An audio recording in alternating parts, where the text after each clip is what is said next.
Petrol কার্যক্রমও সেইভাবে আমরা পুনর্বিন্যাস করছি। যদি পরিস্থিতি ডেটোরিয়েট করে, সরকার যদি মনে করে আমরা কঠোর লকডাউন যদি দেওয়া হয় আমাদের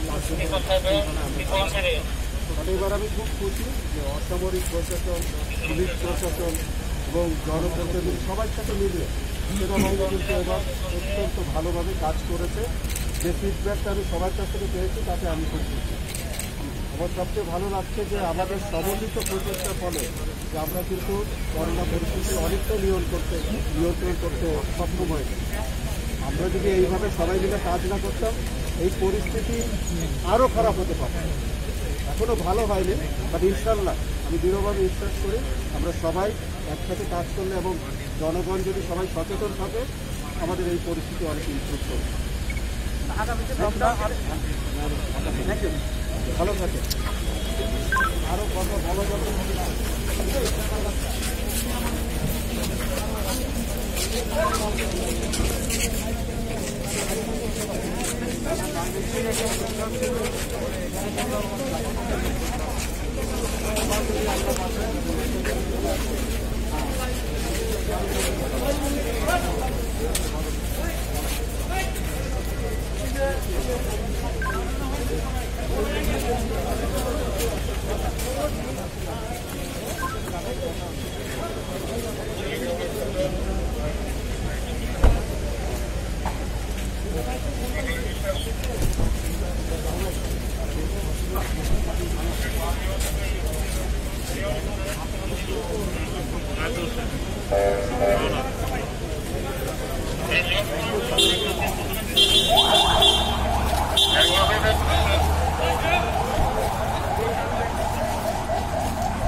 বক্তব্যটা দিলেন না।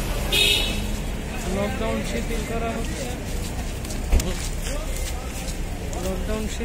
হচ্ছে, আমরা সবাই মিলে একসাথে কাজ করছি, দেখে খারাপ অবস্থা হয়েছে।